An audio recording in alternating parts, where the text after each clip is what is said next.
Hey there, and welcome to training number 1, where we will be talking about the human brain. What is it, and why does it stop us from being who we are? Well, the thing about our human brain is that it only wants to do 3 things, ever. It wants to conserve energy, it wants to increase pleasure, and it wants to decrease pain. So what does that have to do with us being who we are and our self-worth? Well, here's the thing. Society wants us to be this person. You know, I'm pretty sure an image just came into your head. It wants us to be that person, right? Our family wants us to be this other person, right? And I'm pretty sure that image just came into your head. And then we have our own expectations of what we believe good enough looks like. And it wants us to be that person. Well, when we've been doing things for so long, we've developed brain patterns that are now automatic in our brain, that are now in our brain. And when we use those brain patterns, it's easy. It conserves energy. So our brain enjoys being on autopilot. When we start to break patterns and thought errors, it creates a dissonance in our brain. And our brain doesn't like it because it feels uncomfortable. So our brain wants to resist it. So it's our job to remind our brain that we're showing up for ourselves and talk back to our brain, because we don't have to believe everything that our brain tells us. So why does our brain just want to conserve energy, increase pleasure, and decrease pain? Because it's what it's designed to do. It's designed to be efficient. But why does this matter, right? Well, so often our brain does things in a way of, quote, protecting us, right? It doesn't want us to feel social rejection. It doesn't want us to feel failure, any of those uncomfortable emotions, right? Shame, rejection, fear, not belonging.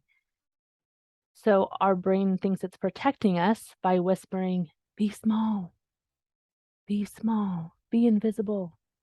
You're not good enough. Don't show yourself. You're not going to measure up. If you do that, they're going to see you and they're going to compare you and you won't measure up.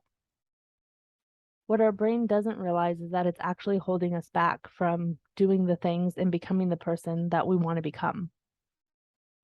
So it's our job to really get into understanding ourselves and our brain patterns, and why it's doing it is not so much important.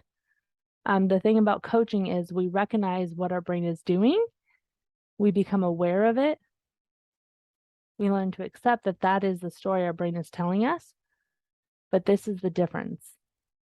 We accept that this is what our brain is going to do, but then we talk back to our brain and we tell our brain, this is no longer serving us. These narratives that we've had about us not being good enough, about us not measuring up, about us not being smart enough, thin enough, pretty enough, quiet enough, is no longer serving us. And we slowly begin to talk back to our brain.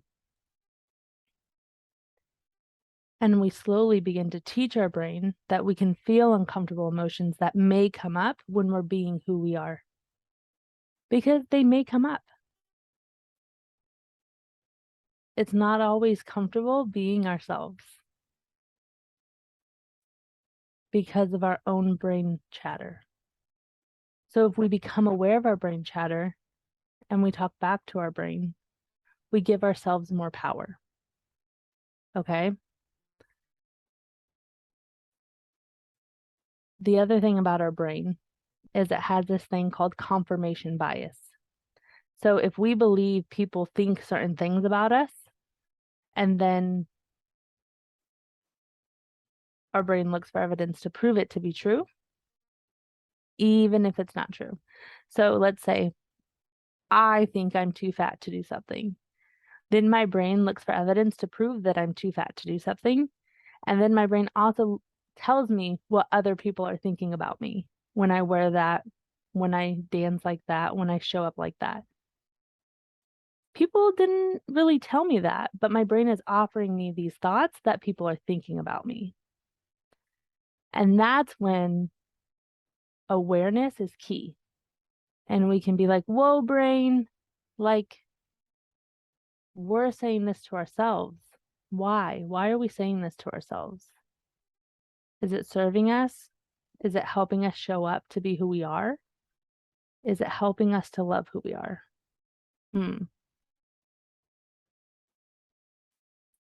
But we're not doing it in like a judgy, like harsh, critical brain. We already have that, okay?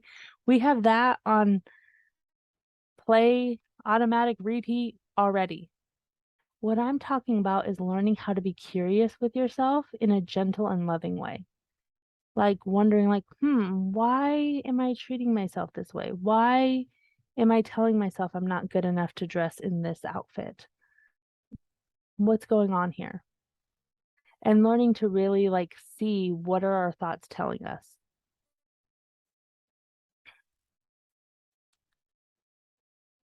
As I sit here, like so many things come to my head. I've worked with so many clients whose biggest struggle is feeling good enough. So I also just want to take a moment in this human brain section to ask you to really look at what is your definition of good enough? Just write it down. Pause the video and write down, what does good enough mean to you? I had a coach do this with me one time, and I could not believe all the stuff I wrote down that I would have to do, be, look like, sound like, to be good enough. And then I realized not only does society have these expectations of me, my family has these expectations of me, I have some really unrealistic expectations of myself.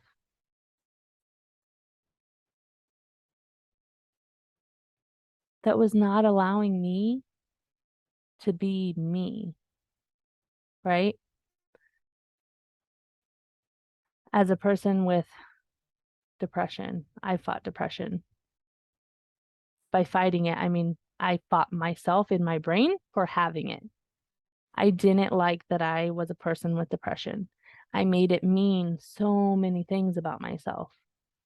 I made it mean that I was negative. I made it mean that I wasn't productive, that I was lazy, that I wasn't grateful. Because society's all like, well, just be happy, just feel better. Like, why can't you just be grateful for what you have?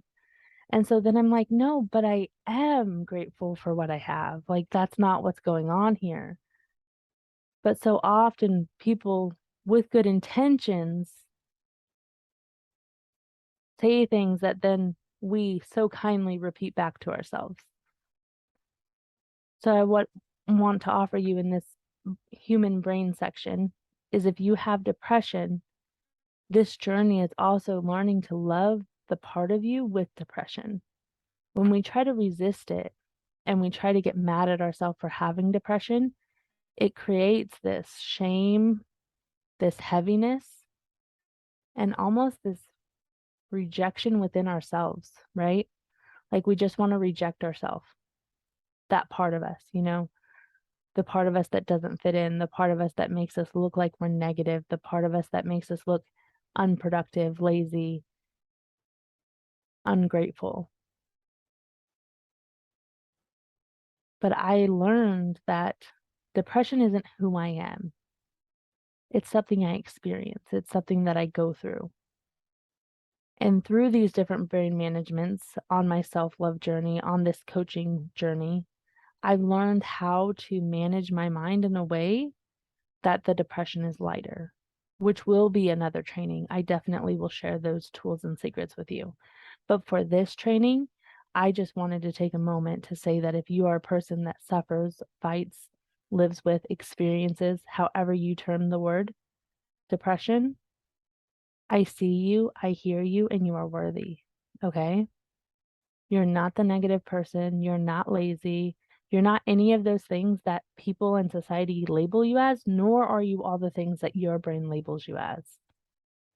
And the same goes for anxiety. Okay? If you have anxiety, I have anxiety. I know what that's like, the constant comparing, the constant thoughts, the non-stop constant thoughts. All of the thoughts your brain offers you are optional, every single one. There is not a thought that your brain offers you that isn't optional. So it's learning to pick through those thoughts and ask yourself, which one is helpful? Which one serves me here? Which ones do I want to believe? Which ones do I want to reject? In a self-loving way, right? Because this is learning to be you, your entire you, so that it doesn't have to be scary. But in order for it not to be scary, we have to learn to accept it. What makes it so scary is that we're resisting it, we're fighting it. We don't want to be the person that we are. We want to be them over there. But let me tell you, like my coach told me, there is an amber-shaped hole in this world that only you can feel. Now I want you to say that to yourself. There is only a blank, put your name, hole in the world that only you can feel. I truly believe we're all put here for a reason. And it is to be our authentic self. Because it's only when we're our authentic self that we're able to offer the world whatever it is that we're supposed to. And if you are a person whose sexuality doesn't fit into society, right? Into the boxes, into the holes, into the circles and pegs, square pegs, whatever it is. If you're resisting that part of you and you're rejecting that part of you, just know that that is part of your journey, is to learn to accept who you are. That was a long journey for me. That was a hard journey for me. I just wanted to fit in and be like everybody else. Just be normal. Just be normal, Amber. I have too much of a neurodivergent brain to be normal, and I'm actually loving it now at 36. My hair's not dyed, but normally I have bright colors in my hair. I wear bright makeup now. I have my hair cut the way that I want it to. I wear clothes that I want because I want to, not because it's expected of me or not because other people will like the way it looks on me. I now choose my things for me. If you are a people pleaser, insecure attachment, I have all that too. And I'll be talking about that through different trainings that I'm going to offer. But for today's video, if you have a human brain and you're wondering why it's so hard to accept you, well, it's because your brain has been wired to not like you, to not like all the things that you compare yourself to, because it has told itself that it's never enough. And now we have to do the hard thing, which is uncomfortable. So the brain's going to resist it. It's going to take some energy, so the brain's going to resist it. But that's all the work that we have to do, right? We have to know that our brain is going to resist us working hard on ourselves. Our brain is going to resist something new, something hard, something uncomfortable, because it's designed to only want to do fun things, easy things, comfortable things, and conserve energy. So on this journey, if you feel resistance in your brain, that's normal. It's not special. We're all special, but that's not a brain special. That's a brain generalization. Our brains don't want to do things that are hard. Okay? The next thing in understanding like the human brain is learning that our thoughts create our emotions, which drive the actions that we take. And it's our thoughts that create the result that we have in our life, which I'm going to go in more depth in training number 2. I'll see you there.